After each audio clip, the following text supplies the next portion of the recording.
By the way, I'm hosting a housewarming party tomorrow.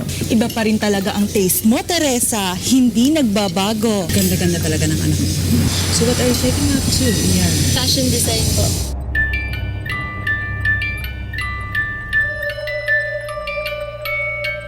Patagal ka lang nakakaramdam ng princess mo. Unang araw ko pa lang, naramdaman na ako kaagad eh. Saan banda? Dun sa may kwarto sa may hagdanan. Erika? Erika!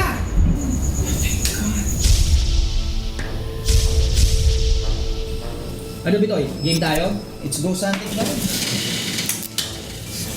Guys! Guys! Guys!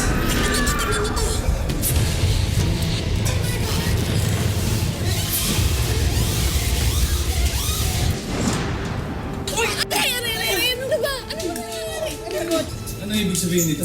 Tinulungan po nila ako. What is this stupidity? Tita, may proof po kami. Para ipakita mo yung video. Ipakita mo na, please. Pakita mo. Teka. Bakit ayaw mag-own?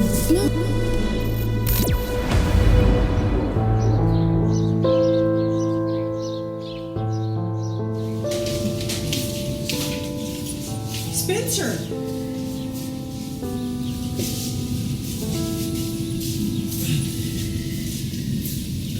Anak, bakit naman diyan ka natulog?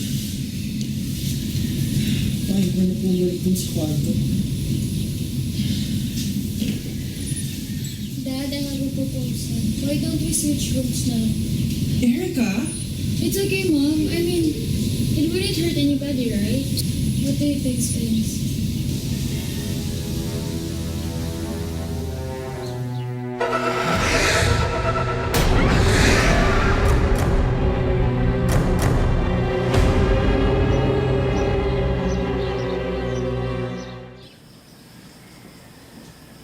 Ano ba kasi nangyayari? Sayang naman yung in-experience natin. Gano'ng katagal niyo ba chinarge yung mga gamit? Hindi ako yung nag-charge. Gaano katagal nga dapat? Siguro kaya sumabog kasi sobrang tagal chinarge. Sabi sa internet, may kapangyarihan ng isang negative entity na magpasabog ng mga dekuryenteng gamit, katulad na ng mga ilaw. Sorry bro pero according to this book, a poltergeist activity is brought on by a person's own mind. Caused by some sort of stress such as anger, fear, or a strong feeling of helplessness. Bro, yung binabasa mo, sobrang paso na yan.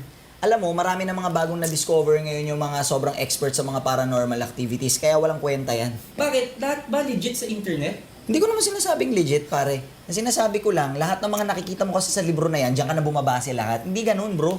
Tumigil na nga kayo. Napahamak na nga si Spencer eh. Siya dapat yung tinutulungan natin, oh. Pero teka, kailangan nating makuha yung video na nandun eh. Eh paano nga? Kasi 100% lahat ng files, pag yun nakuha natin, nandun lahat ng pruweba.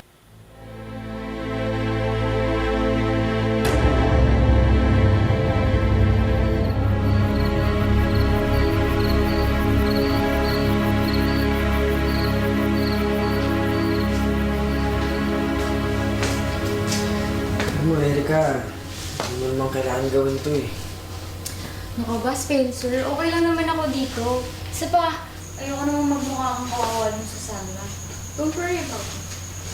Erika, hindi mo naiintindihan eh. Delikado tong kwarto na to.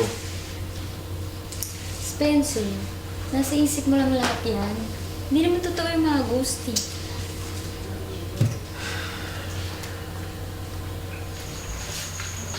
Hi guys! Dad. Oh! Hindi ba rin yun? Hindi pa may tinanong lang din ako kay Erika. Actually, malabas na rin to. Di ba? Erika. Oh, kumusta ka dito?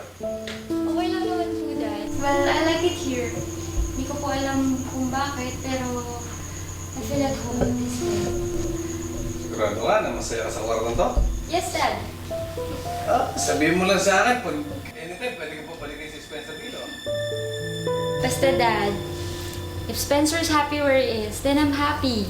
If you're happy, I'm happy too. If Mom's happy, then I'm happy too. Everyone should be happy. Yun lang naman po importante, di ba? Pasensyahan mo na yan, kuya mo, ha? Alam mo naman yan. May history ng clinical depression. I know, Dad. I understand. Besides, Besides, I don't mind being here. It's fine. Thank you for understanding. Tsaka nga pala, papantayan mo yung kuya mo kasi nag-aalala ako. Baka kasi bumabalik na yung sakit niya. Dad, there's nothing to worry about, Spencer. Believe me. Sinabi mo eh.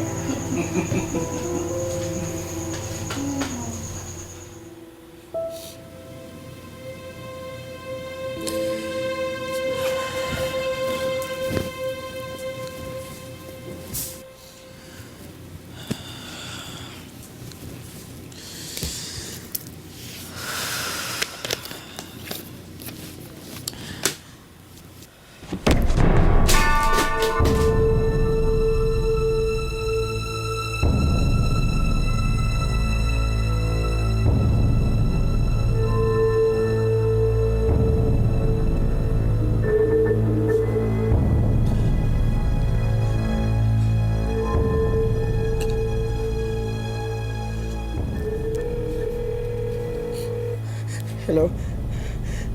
Hello, Jessica. Jessica, pwede ba tayo magkita bukas?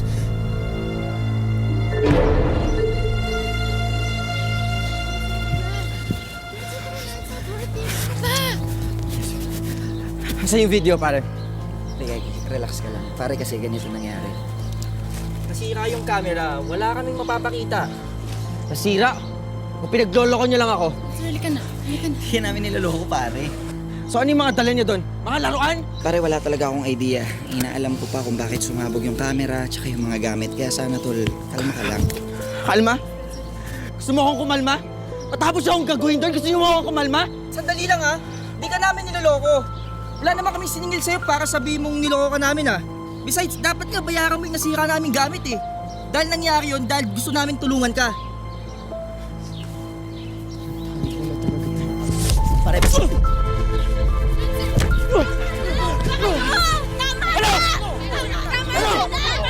Tama na! Ano ba? Relax.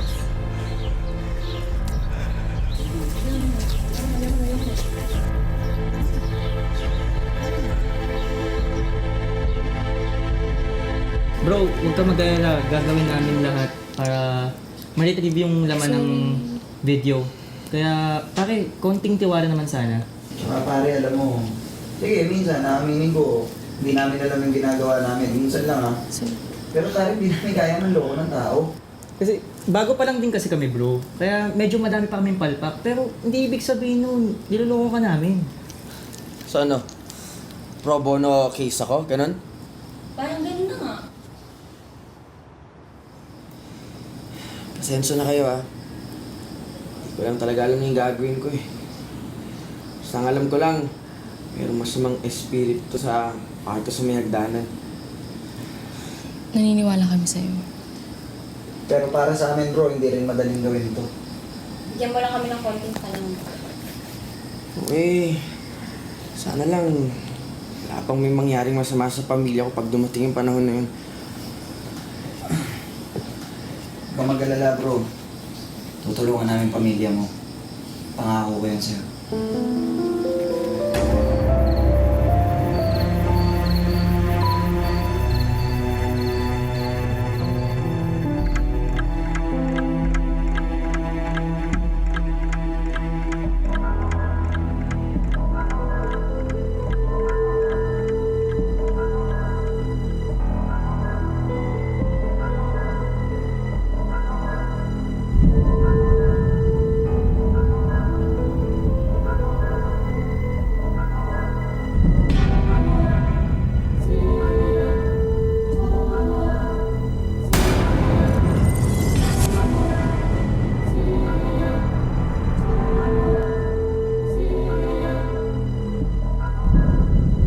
Erica?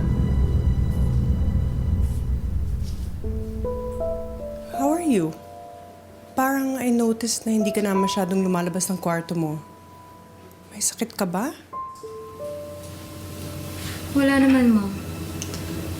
I just wanna stay here in my room. It's comfy. Okay, I'm just concerned. I'm checking up on you.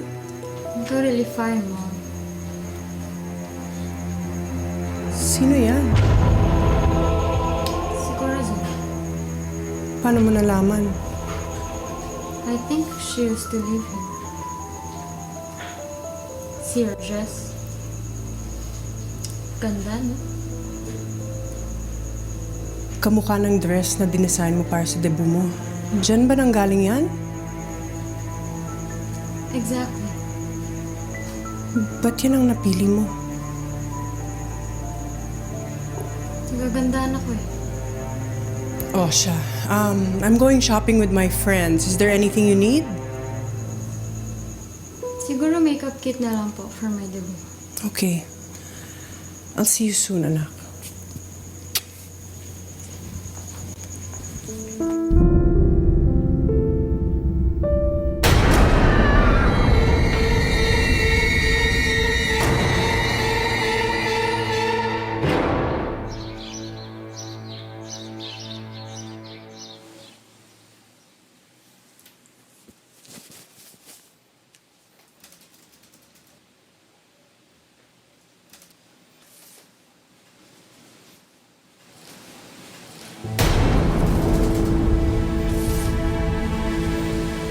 Corazon Ruiz.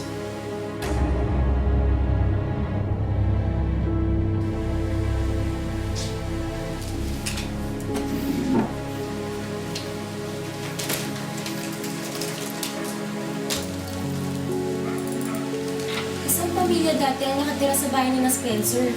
Base yan sa dyaryo na nailathala noong 1976 sa mismong address na tinitirahan nila Spencer ngayon. At may mga hinala na may pinatay doon sa bahay nila. Dahil may natagpo ang bangkay, sa mga ilang taon makalipas na maapondo na tong bahay. At yung taong yun, si Corazon Ruiz. Ito. Oops.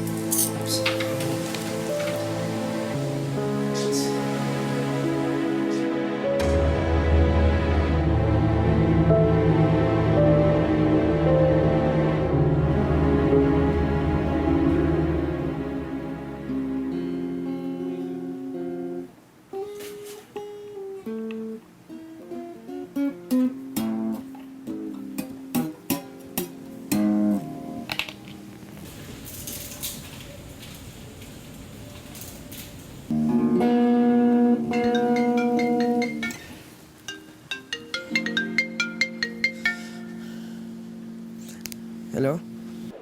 Hello, Spencer. Jessica, oh. May bagong na-research si Bitoy tungkol sa dating may-ari ng bahay niyo. Ano? Si Corazon Ruiz daw. Dating dalagang may-ari ng bahay niyo. Eh, bigla na lang daw siya nawala ng parang bula.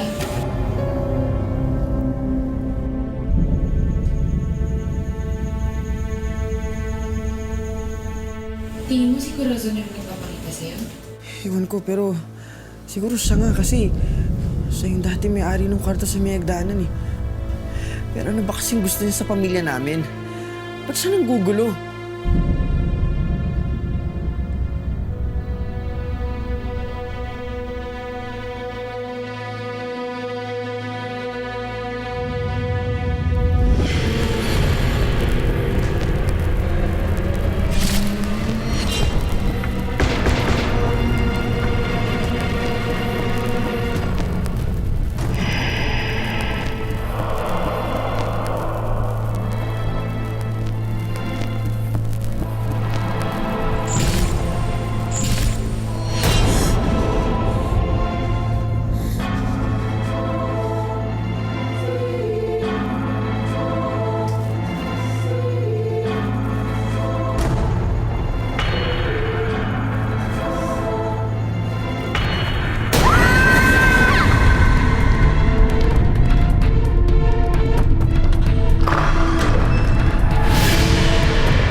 2, 3! Surprise! Oh my God, Mom! This is so nice! Patin mo. Sobrang ganda! Oh, ang ganda! Thank you, Mom! You're welcome. Ganito yung design ko! Kuwang-kuwa ka ang ganda!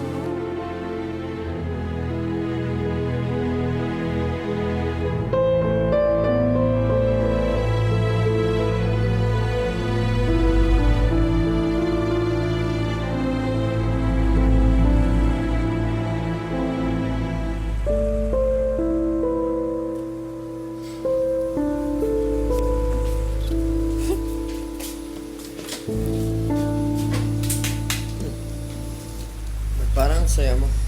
Because of my gown. Ang ganda kaya. I can't wait to wear it. Akala ko dahil maganda yung tulog mo. Yeah, that too. Wala bang nagpakita sa'yo doon? Nagparamdam sa'yo doon sa kwarto? Like what? Wala kang nakita? See what? Wala nagpakita sa'yo? Alam mo, hindi kita maintindihan eh. If you want specific answers, ask me specific questions. Multo. Wala ba nagparamdam? Wala nagpakita sa'yo multo?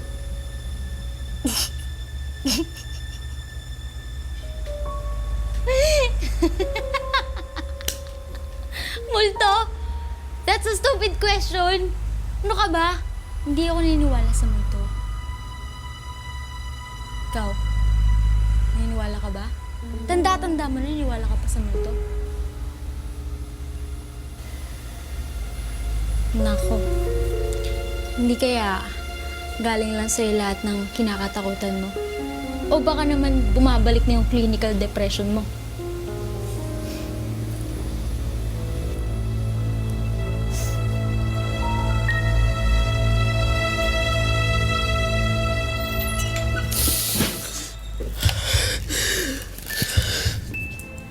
Galing lang sa'yo lahat ng kinakatakutan mo? O baka naman bumabalik na yung clinical depression mo? Clinical depression mo?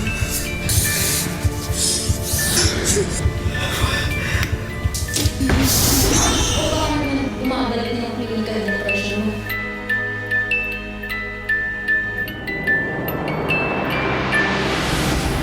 It's not good, Herbert. I'm afraid we have to declare bankruptcy. Bagsak na ang negosyo natin. Hinahabol na tayo ng mga bangkong pinagkakautangan natin. Pati kliyente, takbuhan na tayo. We have no choice, Herbert. Herbert, are you listening, Herbert? Herbert!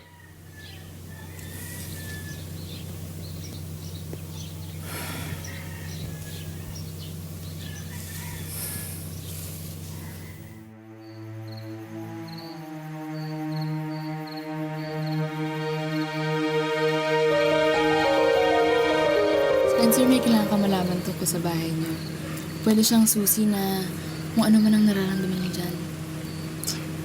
Hindi ko na kailangan, Jessica. Huh?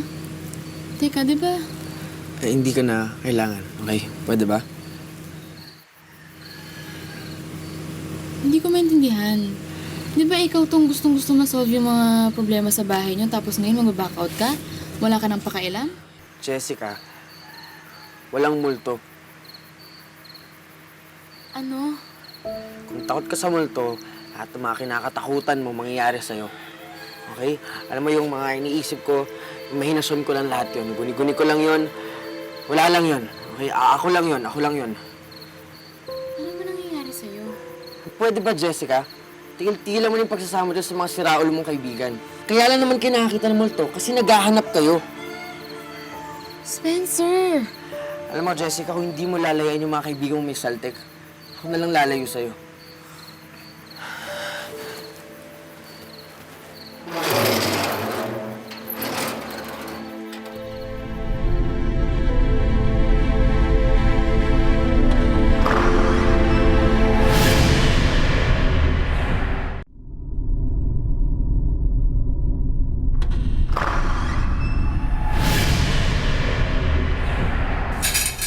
Text naman tita Tet mo, hindi daw kasama si Dexter sa 18 Roses. Oh, sabi niya ayaw niya. At yung tito Ramon mo, ayaw daw niya ng baboy sa handa. Eh, di wag siya kumain ng pork. Ano mo naman yun? Kasalanan pa natin kung high blood siya. Si Tita Ramon talaga. May problema po ba? Hindi po kayo kumakain. What's wrong? Cancel the party. What? What do you mean?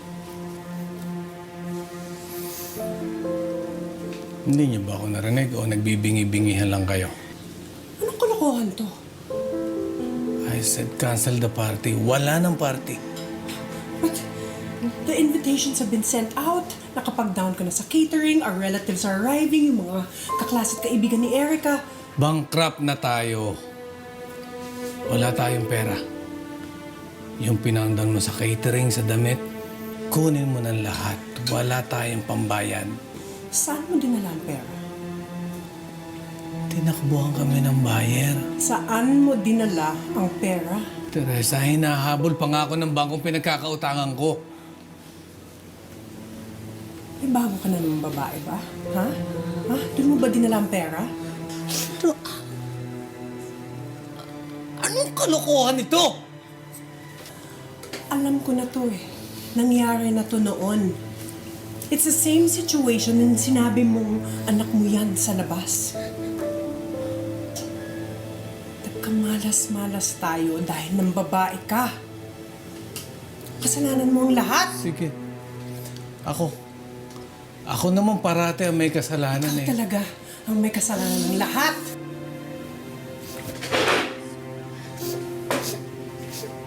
Sige. Sirain mo ang buhay ng anak mo. Sirain mo!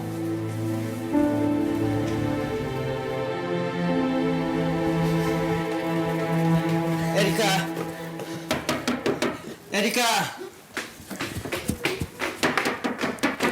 Hoy! Buksan mo to! Erica! Leave her alone, Spencer. Kung hindi ka makakatulong, huwag ka nang dumagdag. Teresa, pabayaan mo nga muna itong anak ko. Lagi na lang siya pinagdidiskitahan mo.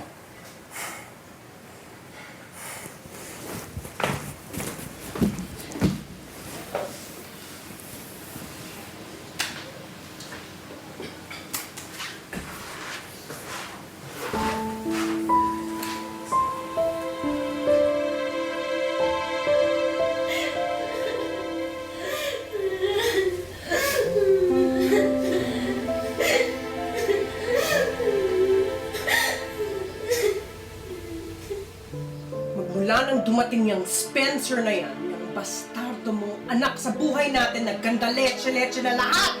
Kung hindi ka manuho, hindi tayo magkakabaon-baon sa utang! Hindi mo kasi naiintindihan. Pag-isak na negosyo natin! At kasalanan ko yon?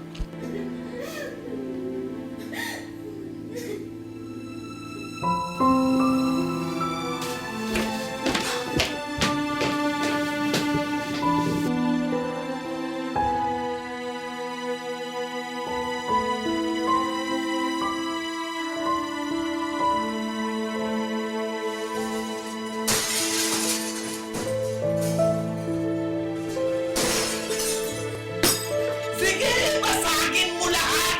Basagin mo!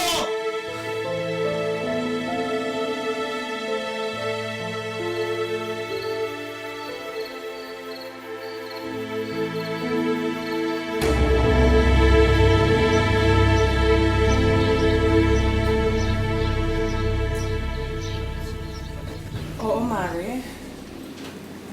Wala nang debut si Erica. I don't know. Oo, basta cancel na. Yeah, thanks.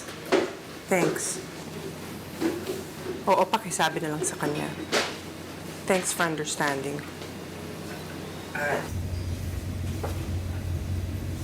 Hello, Alice? Pa, si Si Erika po ba lumabas na ng kwarto? Hindi pa.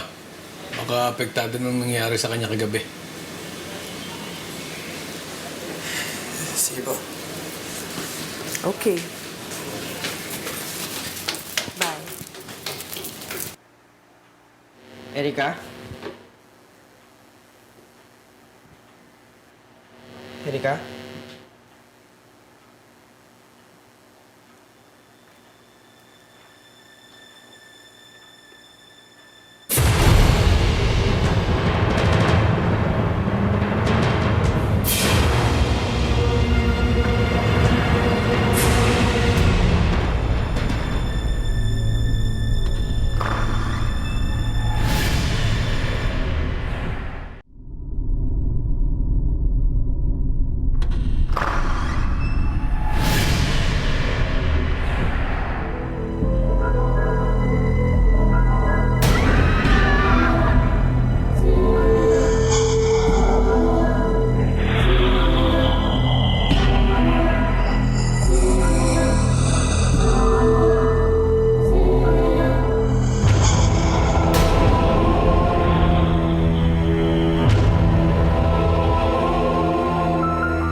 Spencer!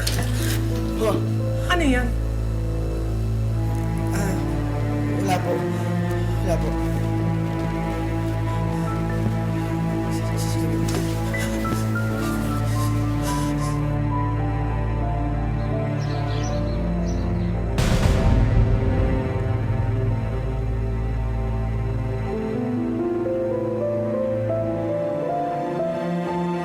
Nakuha natin, guys! Nakuha natin! Thank you, Lord. Milagro to. Sobrang thank you. Hindi ko alam kung paano natin na-retrieve yung ganyang mga footages. Tama. Sobrang thank Diyos you. sa langit yan, ha? Amen. Just to clarify. Amen. Amen. Ito ang una, first ever, one, and hopefully not the only real evidence ng paranormal entity na nakuna natin. Correct. Legit tayo, guys! De, tsaka isa pa, alam nyo, sobrang sisikat tayo kapag natapos natin yung kaso ni Spencer. Yes. Sigurado ako, matutuwa yun. Pero, kamusta na kaya si Spencer tsaka yung family niya?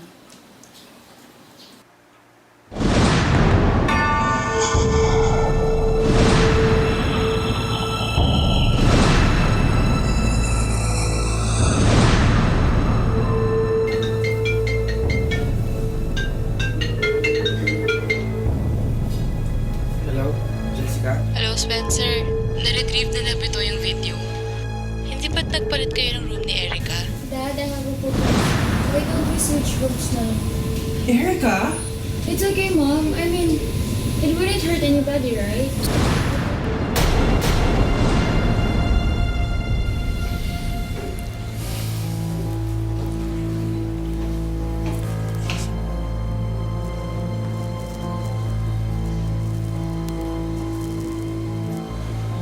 Anak, are you okay now?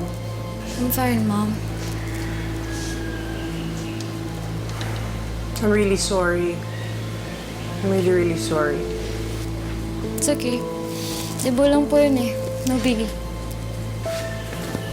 Thanks for understanding.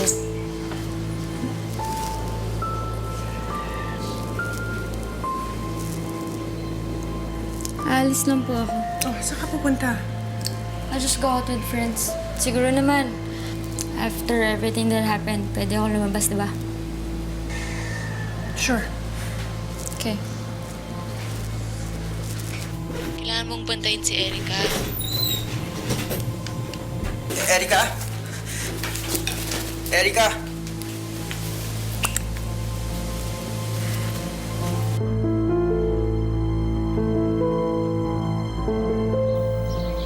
Erika? Erika? Bahala ka na kung gusto mong paniwalaan to o hindi. Pero ang paniniwala ng mga kapitbahay noon, pinatay yung babaeng nakasagalat dyan mismo sa kwartong tinutulugan ni Erica. Ang pangalan niya ay Corazon Ruiz. Spencer siya yung nagmumuto dyan sa kwarto sa may hagdanan.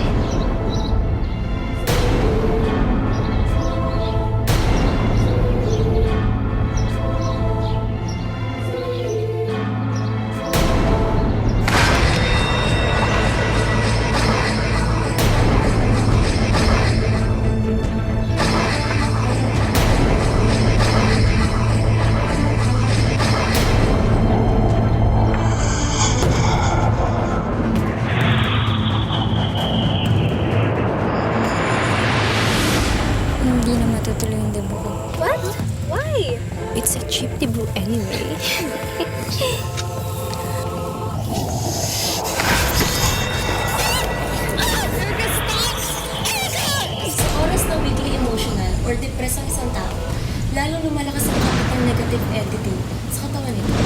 Hindi ka na nahiya! Gusto mo bang patayin yung kaklase mo? The more depressed ang tao, the more kumakapit ang multo. Hanggang totally, masakop na ng multo yung katawan ng tao. What's happening with you? I'm so worried. I'm old enough to protect myself, okay? You don't talk to your mother. Nandito na nga ako eh. Ano bang problema mo? Hindi mo nakikita? Masamang espiritu dito sa bahay na to. Stop this foolishness!